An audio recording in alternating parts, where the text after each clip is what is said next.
Oh, so Final Space Season 3, Episode 9. So, yeah, this one is kind of like a bit of a bridging point between closing off one arc and basically, the proper setup for the finale. So, there's going to be a lot of spoilers in this one, as usual. So, hey ho, here we go. So in this episode, we actually finally get the bridge working between our regular world and Final Space. So at the start of the episode, basically Kevin, not Kevin as in Kevin, but Kevin the human. There we go.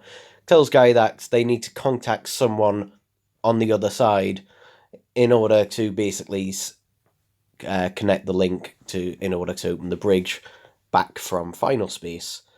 And the only person that any of them know that is still alive is Clarence. Yep, this is Clarence's redemption episode. Yeah. So Ash manages to contact Clarence, and Clarence, yeah, he's actually had a lot of development kind of off screen. Yeah, so Clarence has basically gotten to the point where he's really depressed and has now realised that, he's lost everything, even though he still has all of his, businesses and all of his things. He doesn't have anyone else there to care about him. So, yeah, as soon as Ash basically tells him, sends him the message, he actually does go off and actually gives up his assets and everything to just this random floating bot. Yeah.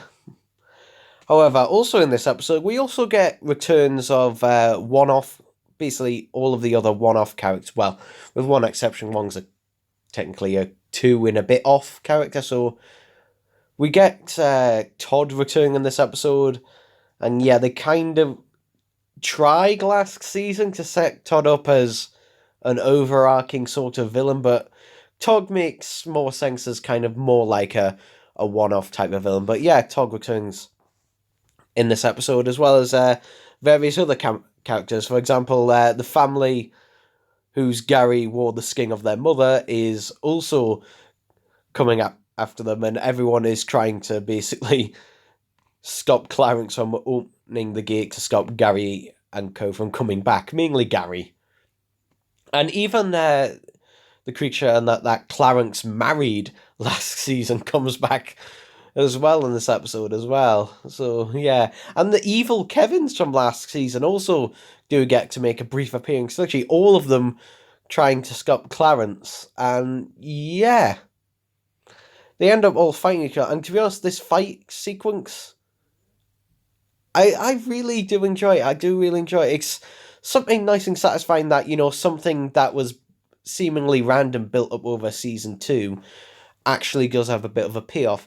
Something that does have a little bit of a payoff, but is a bit stupid, is the, and I can't remember his name for the life of me, but is the time travel guy from season 2 who showed up in one episode and basically, helped Gary save Avocado. Yeah, he's back in this episode very briefly, again, to stop Clarence, because apparently, because of what happened previously, yeah, he lost his job as a time agent kind of thing, whatever the fuck he does. So yeah, his character ended up being pretty pointless. I mean, since he is a time traveler, he can still technically appear again out of order, and he does say that him and Gary have met before, so I wouldn't be surprised if we did see him again. But he does, die in this episode. Yeah. And also someone else who dies in this episode, well, Todd dies in this episode, but as he is dying, he shoots Clarence. And in his dying moments, Clarence actually does manage to activate the other side of the bridge and spends his last moments looking at a video photo of him, Fox, and Ash. Yeah, it was quite a nice way to sort of bookend it, actually, his character, because yeah, I don't know what really else you could do. I mean, the redemption arc was pretty quick, though it was a pretty satisfying one, to be fair. And, you know, Todd, I mean, I'm kind of glad they killed him off because, to be honest, Todd is one of those villains where it's just like, he's not, on that tier of a returning overarching villain. I mean, we get the Lord Commander, actually, at the start of this episode, very briefly. And for the first time, actually, Invictus is actually, strangling him and nearly about to kill him at one point. So I think this was also the first time the Lord Commander doesn't, talk down to Invictus like he kind of has before. He doesn't show any fear, but, it's more of a same level page rather than the down talk that he was doing previously. Again, this is all like, set up and stuff for the finale, and we get to see one of them decaying creepy Garys, which I always like to see.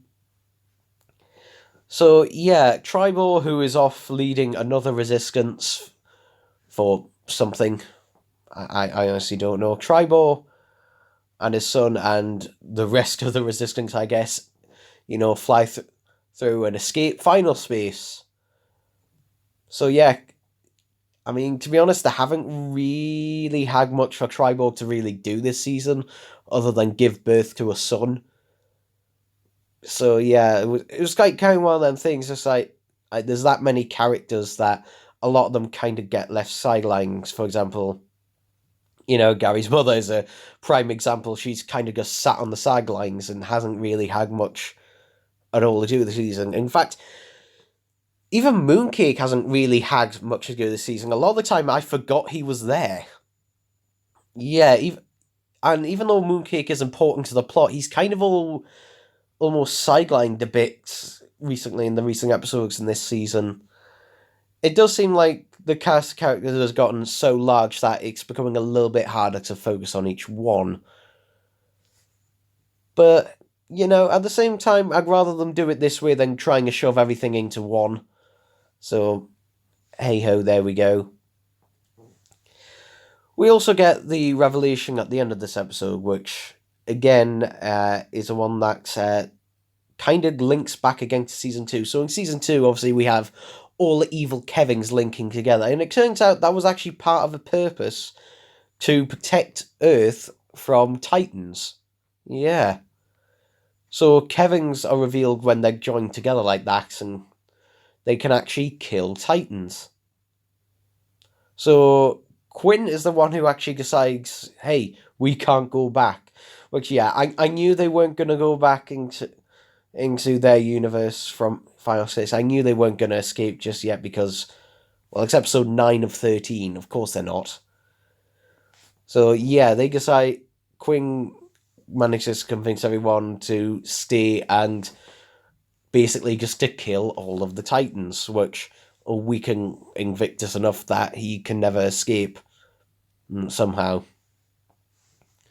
I mean, we'll see how this pans out, but it's also revealed that Gary is also suffering from the sort of final space disease that Quinn was suffering from earlier. So, yeah, I don't know if this is a setup for Gary's possible death or something, but I don't know, I don't know, but he could get a chip. That chip thing that Quinn's got in her head, so why can't he get one?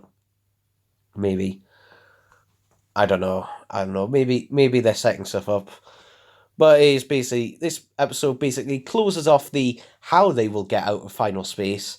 And this one basically sets up why they're staying in final space and basically defeating the Titans. So it's kind of a closure of, that arc of trying to find a way out of final space. And it's opening up basically, the last 4 episodes, which will be them defeating the Titans. So there's quite a bit happening in this episode. The highlight for me is definitely the Clarence arc and getting to see, some of the characters one last time from Season 2, or in some cases from Clarence and that, even Season 1, where they do, finally get either killed off or, in Clarence's case, a redemption. Because I think Clarence, I don't think Clarence was never an evil character. He was selfish and a bit of a dickhead, but he was never an evil character. He just did stuff for, his own gain, his own selfish gain. But, he never wanted to be like a dictator or something. He just wanted to own a load of stuff and have a load of assets and be rich. So I'm glad that, they did give him a bit of a redemption arc in this episode.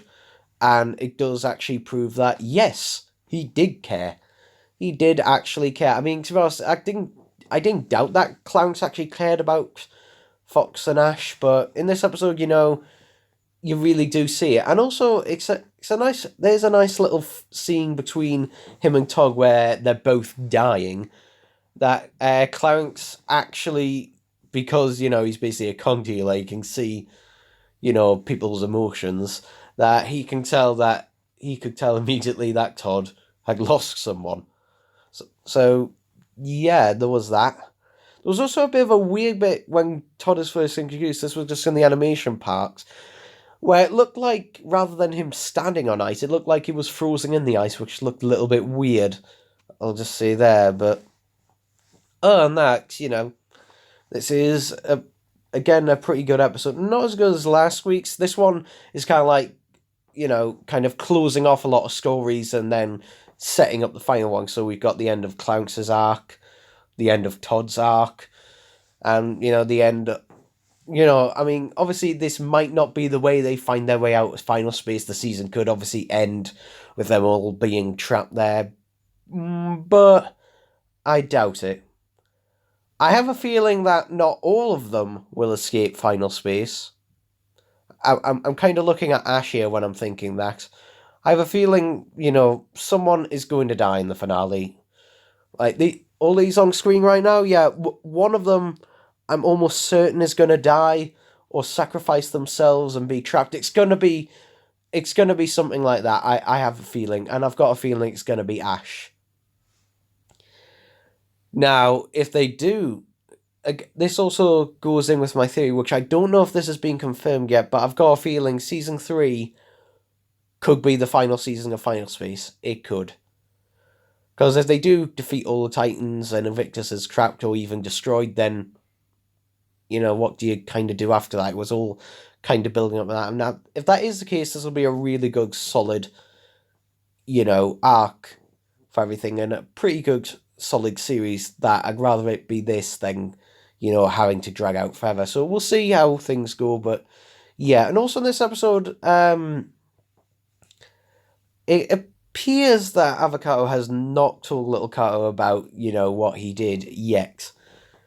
I mean, if he has, then there's no difference in the relationship between them.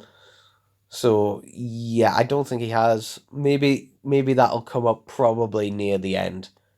I have a feeling it'll probably be something like an episode 11 or an episode 12 kind of thing. But yeah, overall, it is, basically a lower sell, but the Clown stuff for me was definitely the highlights. So yeah, that's kind of what I thought of this episode, and I know I rambled on a lot, and I'll see you next time. Bye-bye.